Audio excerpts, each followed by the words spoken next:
And then the day came that the sheriff came to my house and knocked on the door, and he came in with his threatening attitude, and I welcomed him in and offered him a cup of tea. Hello and welcome to CallumConnects Micro-Podcast. Our guest today is Charlotte Kemp. Charlotte is the Futures Alchemist, helping organizations prepare for the future.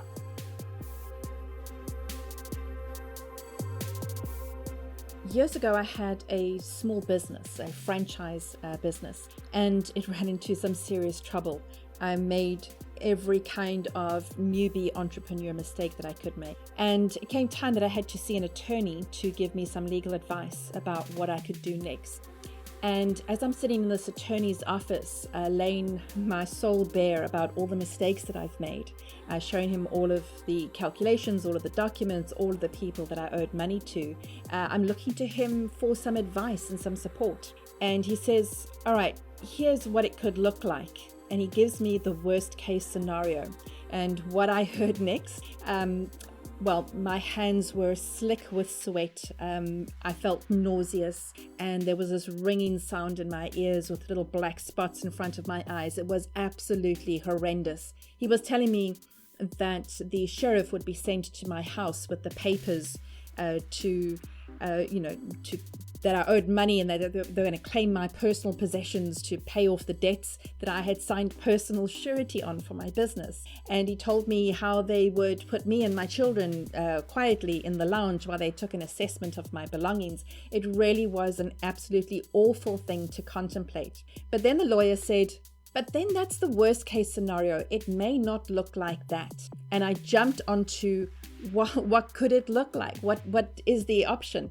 And he told me how to deal with the people that I owed money to, how to deal with the sheriff if and when he came to my house, and how to kind of get ahead of the problems that were happening in the business. And I walked out of that room and I took immediate action.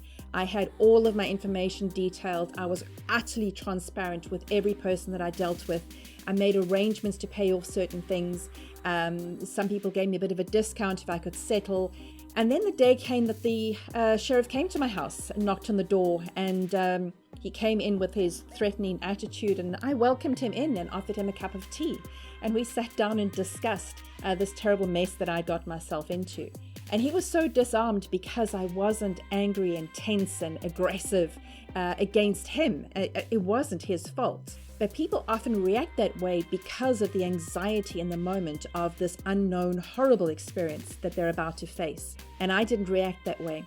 So he actually helped me. He gave me some very good advice how to deal with the specific people that I owed money to. Obviously, this wasn't the first time he was serving papers on their behalf from the courts. And his advice helped me to go and negotiate with those specific companies to come to new arrangements that really did save my personal sanity. Now, I lost the business. I was in a huge financial debt after that, but I worked my way out of it. But I will always be grateful to that attorney for that worst case scenario situation, because he helped me in the comfort and security of his office to deal with the anxiety and fear of what I could face. And once I dealt with the emotion and he gave me alternative scenarios about how to deal with it, I had a plan of action. And that's what I do as a futurist, is I help companies and organizations and teams to come up with a range of scenarios to deal with the problems and the challenges they have. Because the better scenarios we have, the more prepared we are, the less anxiety we have in the moment, and the better our logical, organized plans will be thereafter. That's what I do, and I love my work. If you enjoyed this podcast and would like to find more inspiring information about entrepreneurs around the world doing incredible things, make your way to enterprisezone.cc.